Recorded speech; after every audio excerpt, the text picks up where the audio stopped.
ننګرهار کې د تیرو 2 ورځو په ترڅ کې د سختو بارانونو او سیلابونو له امله د دغه ولایت په بېلابېلو سیمو کې ډېری خلکو ته ځاني او مالي زیانونه اوښتي دي.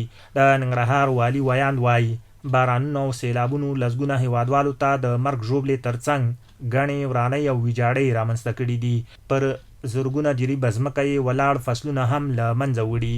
ننګرهار کې 40 کسان شهیدان او 33 زخمیان شوي دي او همدارنګه مختلف نوع کرنیزې ځمکې په زرګونو جریبه فصلونه تخریب شوي، زیانمن شوي او په لرې پرتو ولسوالیو کې په سلګونو کورونه ویجاړ شوي، وران شوي او اوس هم د خطر سره مخ دي.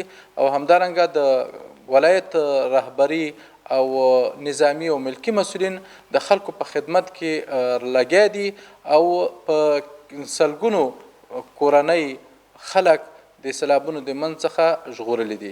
د ورښتونو او سیلاب له امله ځپل شوي له دولتي او مرسته کوونکو بنسټونو غواړي چې مرسته ورسره وکړي.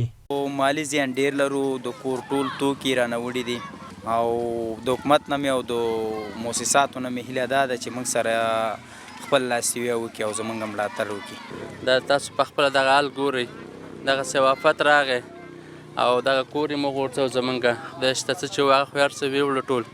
که زموږ شاته ګاونډیان دي خواته بل ګاونډي بېچارهګان ټول کورونه اوبو ویوړو، خپل را باندې دیواله مو لیدو، پاس چت راولوېدو.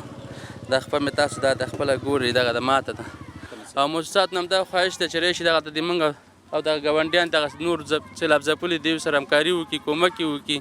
د ننګرهار والي ویاند دغه راز وایي د سرې میاشتې او پیښو پر وړاندې د چمتووالي ادارې ته دنده سپارل شوې چې زیانمنې سیمې د مرستو په پار سروې کړي چې په راتلونکي کې ورسره مرستې وشي.